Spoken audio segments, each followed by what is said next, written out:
He said, seek the self through meditation in this manner. Trace every thought back to its point of origin. Never allow thought to run on. If you do so, it will be unending. Take it back to its starting place, the mind's essence of pure consciousness, again and again. And the thought and thinker will both die of inaction eventually. Notice how we create the resolve to sit silently,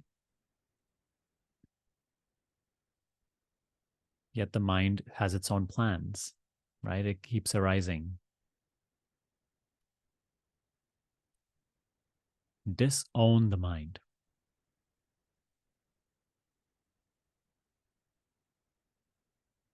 Understand the mind is not you, and it is not your activity.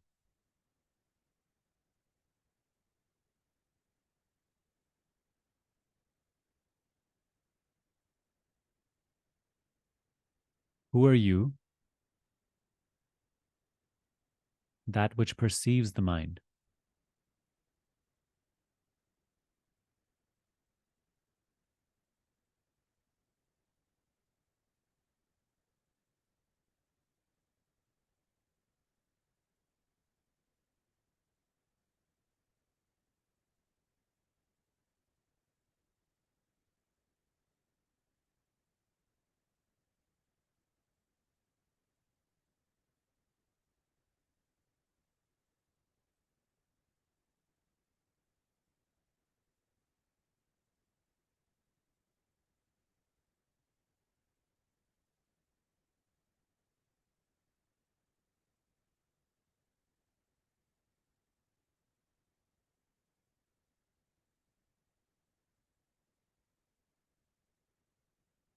Our primary focus in self inquiry is not what arises in the mind, not how many thoughts arise or how little thoughts arise. Our primary focus is not even to make thoughts stop.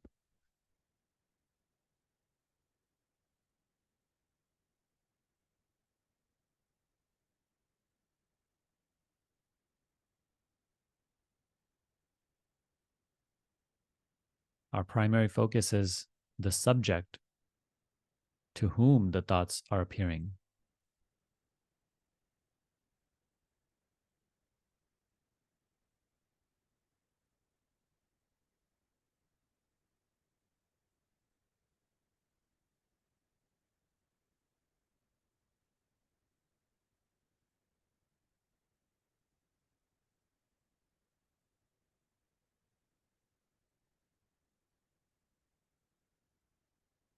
What is this self that sees thought?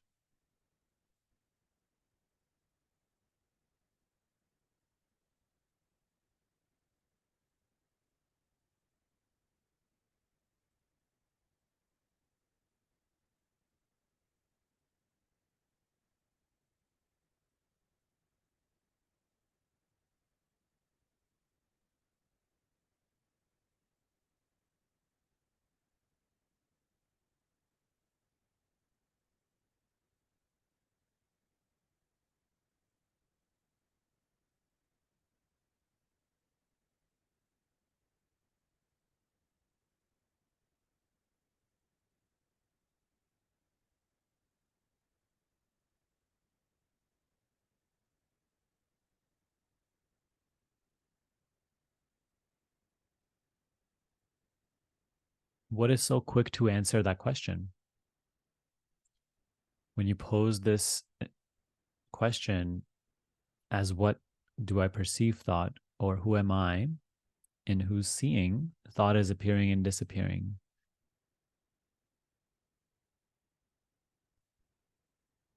Even the thought that arises and says, I don't know, or thought that arises and says, oh, I am almighty awareness or self. Notice how that is also just a conceptual idea. It is also just a thought. What it is saying is entirely an idea. But your seeing of even that is a fact. The awareness of thought is not thinking.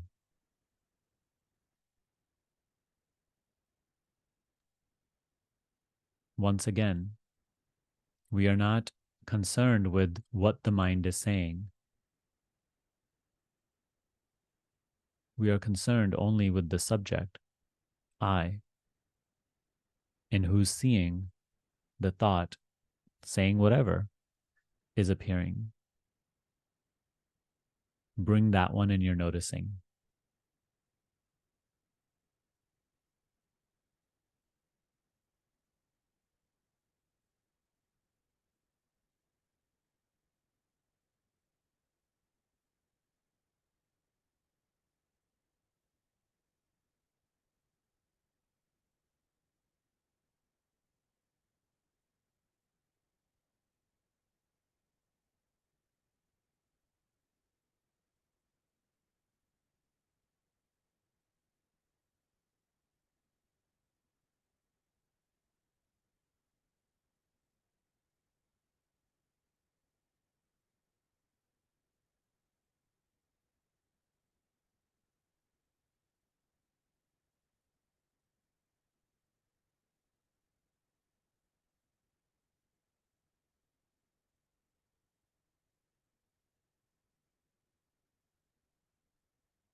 Do not be lazy with this here and now. This is your time of practice, your time of devotion.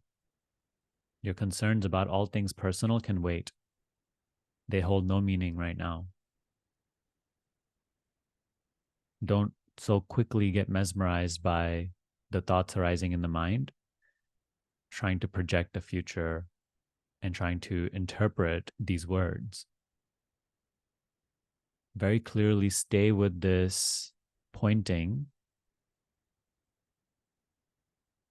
of noticing not what the thought is saying and being so interested in that, but instead noticing the awareness in which it appears.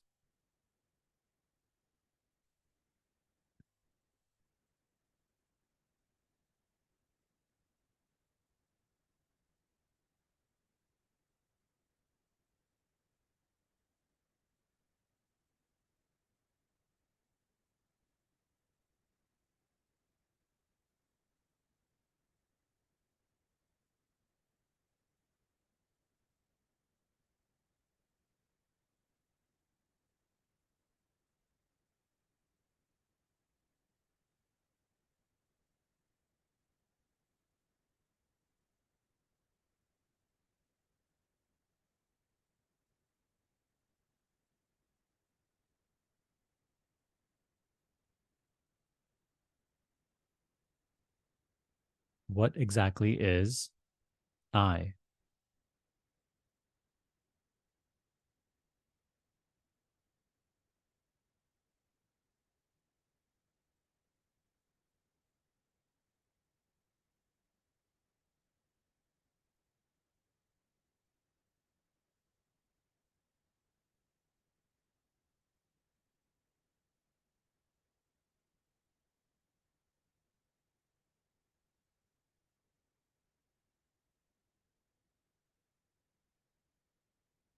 Thought cannot help you here because anything that the thought says, it's something I'm aware of. I'm aware of thought. Thought is not aware of me. I am prior to, subtler than thought, from where I see thought. I can know thought. Thought cannot know me. Even the beautiful, mesmerizing description that thought creates about me, even that description only arises as a thought in my seeing. It knows nothing of me. See this very clearly. I'm aware of thought. Thought is not aware of me. So, what is this me exactly?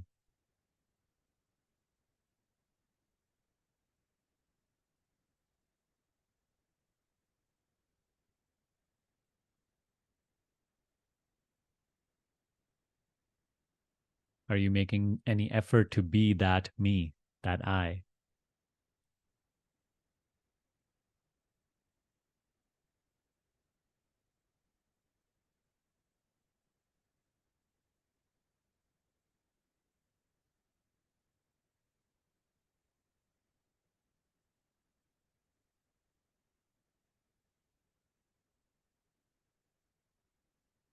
And when I say the word I, what is this I? What is this me exactly? Even the image of your face, the idea that you have of yourself as a person that you are, with a story, with a family, with the work that you do. In this very moment, in your direct experience, that is nothing other than another thought, another idea about who you are, which is also arising in your very own seeing. I see that idea arising. I see that idea constantly changing. Who am I which perceives that?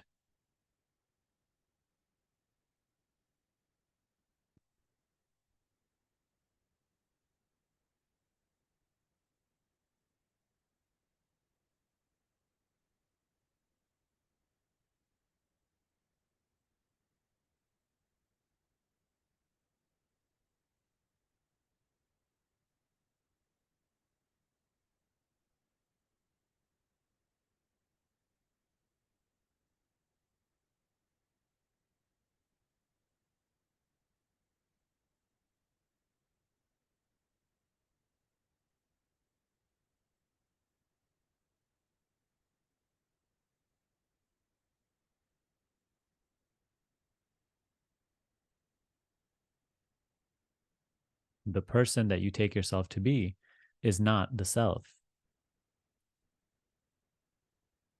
The person that you take to be I is not I. Understand that so clearly.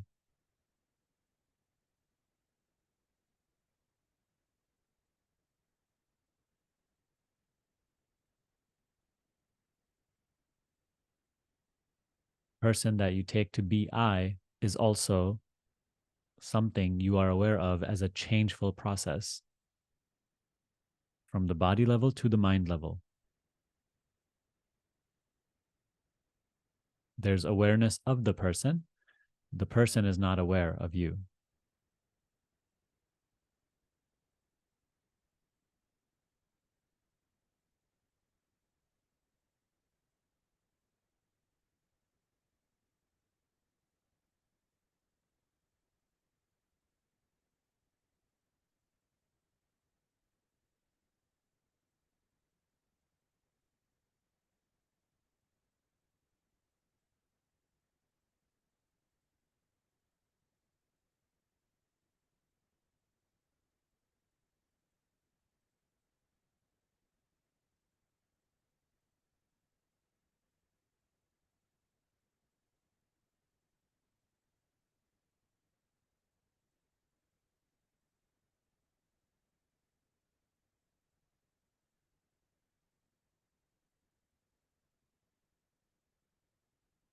I am aware of the mind. Mind is not aware of me. I am aware of sensations. Sensations are not aware of me. I am aware of the sense perceptions and the objects perceived by the sense perceptions. They are not aware of me.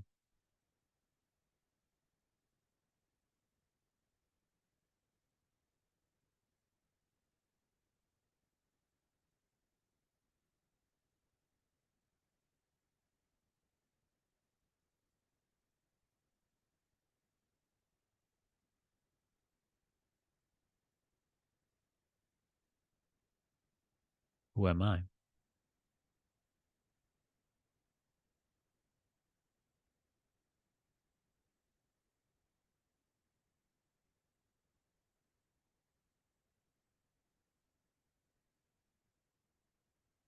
Am I also an object that can be perceived?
If I were to be an object that could be perceived,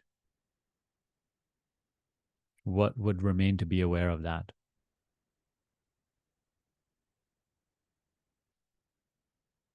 The very rule, the main rule of observation is that whatever you are aware of, whatever you can observe as an object, you cannot be that.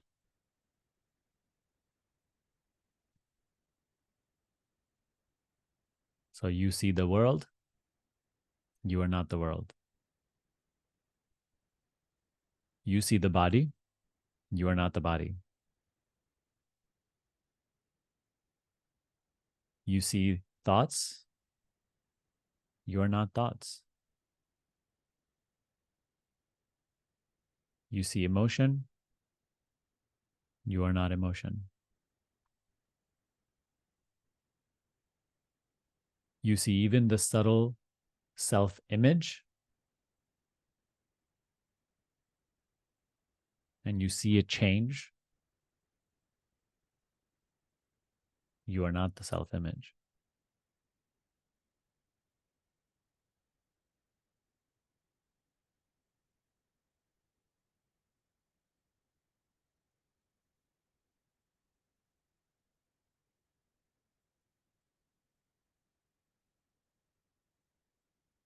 So, our main work is understanding that thought can only conceptualize about the things we have just mentioned: the self image, other thoughts, emotions, the body, and the world. And none of these things are self.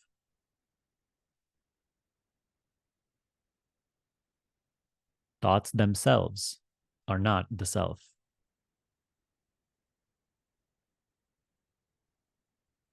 So during moments of practice, you have to so willingly lose interest in the content of your thinking because it cannot help you. It can only pose as an obstacle.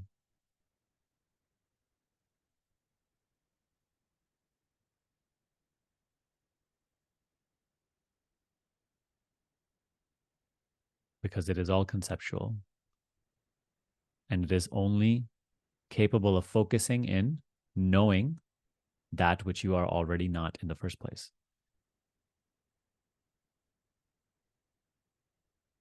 Therefore, it is absolutely and utterly useless here and now during your moment of practice, your moment of meditation. The only fact that is of value is I am. I am aware.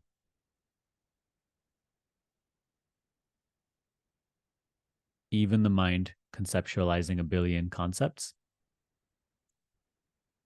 I am aware of effortlessly, spontaneously.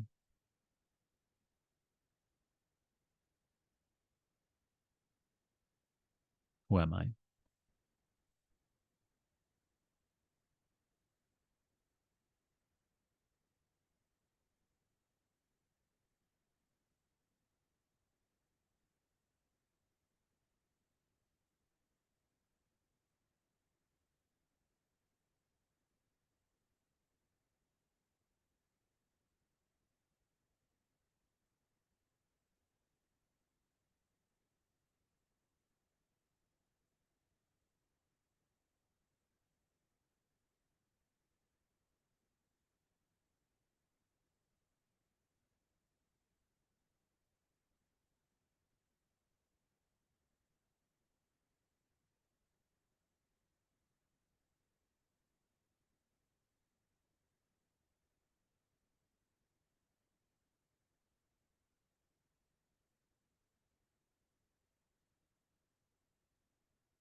This is the essence of self inquiry, which brings the mind away from objects, perceivable objects, inward towards its source.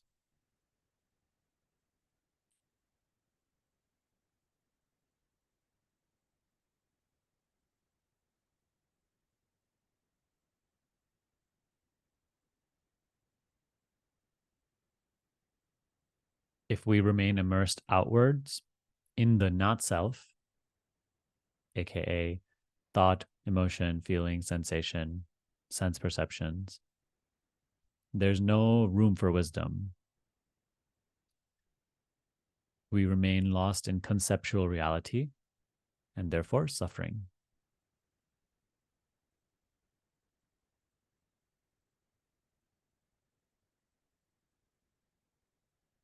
To understand ourself, to grow in maturity and wisdom and understanding, we need to bring the mind inward into its source, which is I.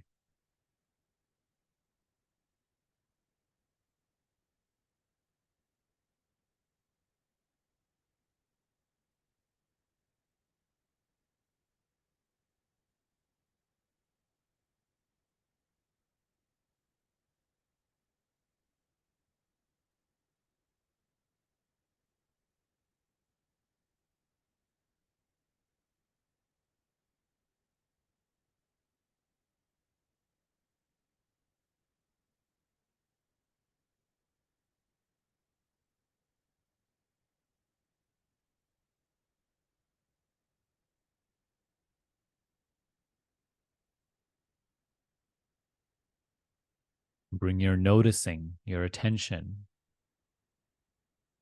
to I.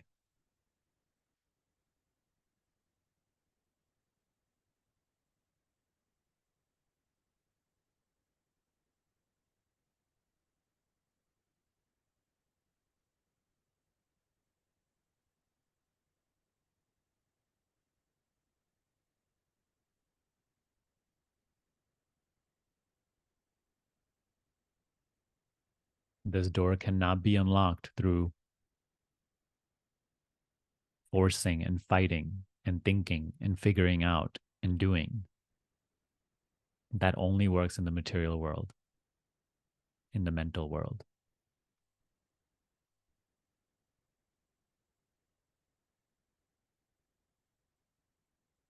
Where your journey is leading you now requires you to change your ways, requires you to outgrow thinking and doing, and become familiar with being.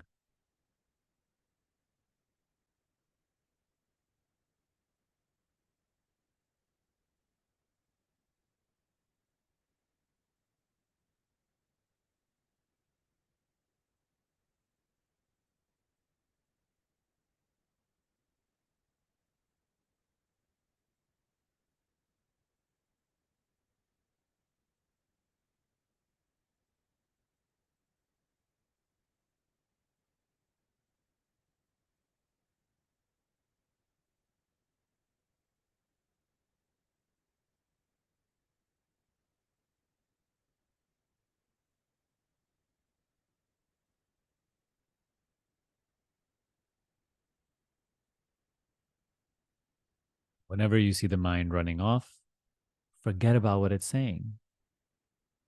Return to this curiosity of the awareness of it.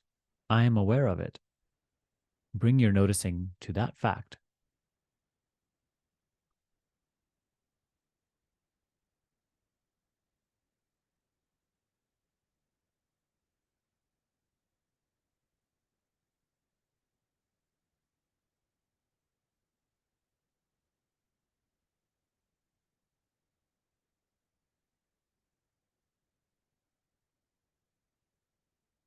Thoughts may be many, but the awareness of them is one. The self that is aware of them is one. Forget about what they're saying. Even if they're talking about what we are practicing right now, they're useless. They're just descriptions.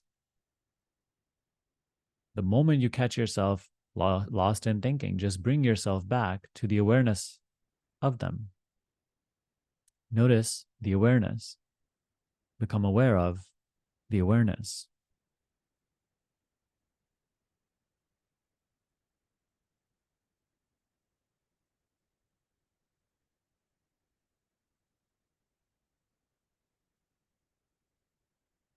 Notice this emness.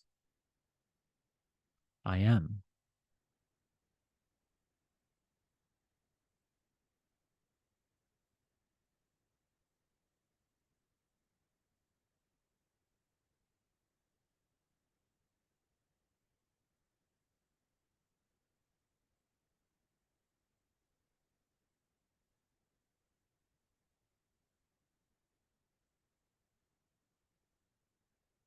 When you notice I am, mind is nowhere to be found until you once again go looking for it and fall back into thinking.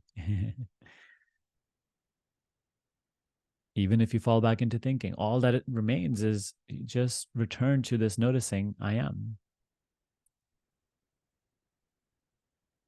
I am aware.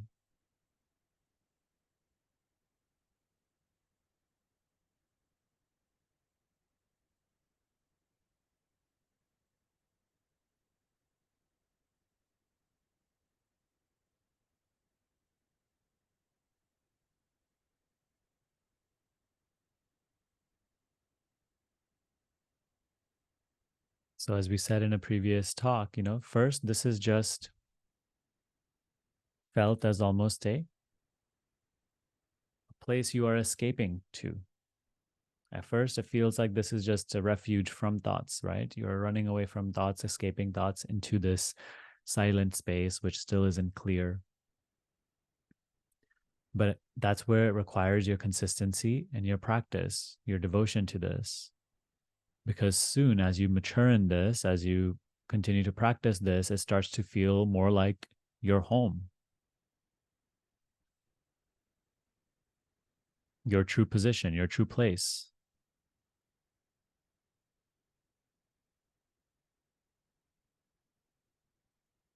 where you always reside.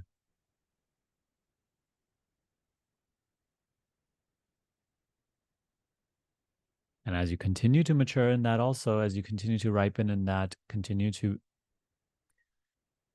right, fan that flame with your practice and devotion, rather than just remaining unconsciously outward in the realm of name and form.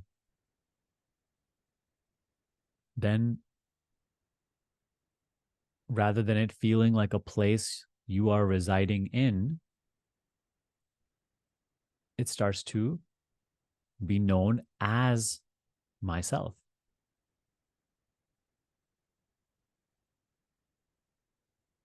The boundary between me and it that appeared to be so true previously starts to be seen as illusory.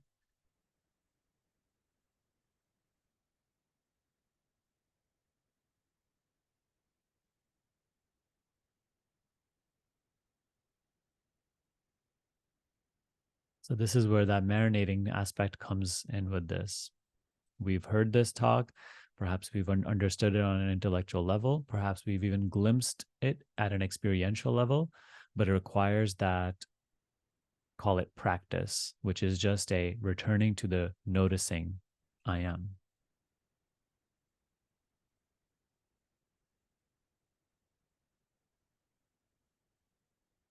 Being what you are prior to conceptualizing about yourself.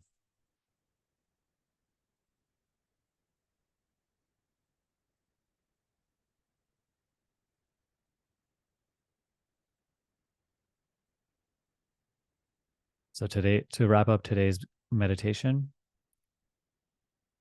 I'll redo this one passage from the teachings of Ramana Maharshi. He said, "Seek the self through meditation in this manner. Trace every thought back to its point of origin. Never allow thought to run on. If you do so, it will be unending. Take it back to its starting place, the mind's essence of pure consciousness, again and again. And the thought and thinker will both die of inaction eventually."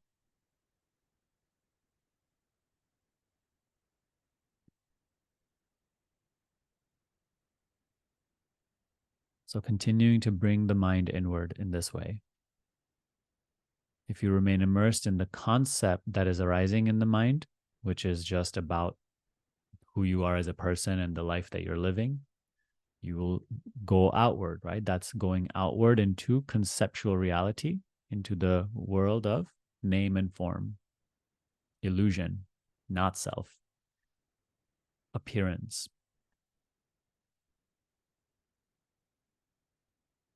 And that is also the world of suffering. Outwardness is suffering. We are learning to retract the web of mind inward by not allowing it to just spew out concepts, constantly projecting a past and future. Instead, becoming curious about the awareness in which it appears, the self to whom it appears. And in doing so, the mind becomes inward turned, away from sense perceptions, away from sensations, away from thoughts, simply being.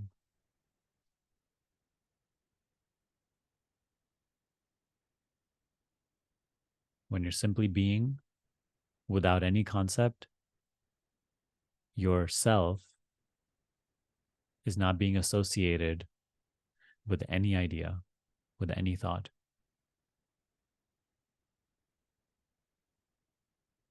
Your whole conditioning is melting. What we call the ego is becoming more and more transparent. The mind is being cleansed of all misunderstanding. This is why silence is the highest teaching.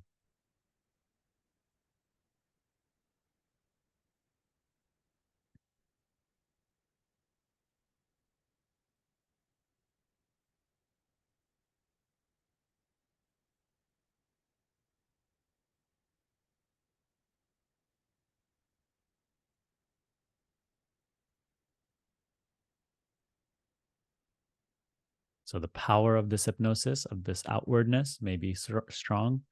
Worry not. No matter how strong the power of this outward hypnosis and momentum is there, it cannot withstand the light of your presence, the light of your being. If you feel this inward call and you act on it,